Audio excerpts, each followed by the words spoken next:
గోపాల సాముద్రికము. అరచేతిలో రవిస్థానముపై రవిరేఖకు ఒక లంక గుర్తు కలిగి ఉండి, అదృష్ట రేఖపై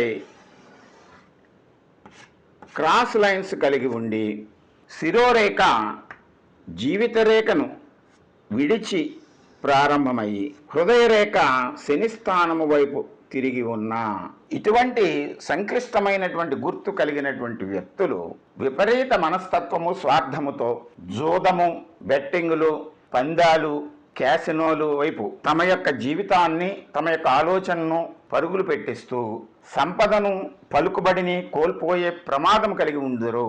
ఇటువంటి జాతకులు తమ అరచేయి స్వరూప స్వభావాలను సమన్వయం చేసుకొని, తెలుసుకొని గుణాలను మార్పు చేసుకుంటకు ప్రయత్నం చేయటం ద్వారా, ఆత్మీయుల యొక్క సలహా సంప్రదింపుల ద్వారా నష్ట నివారణ పొందగలరు.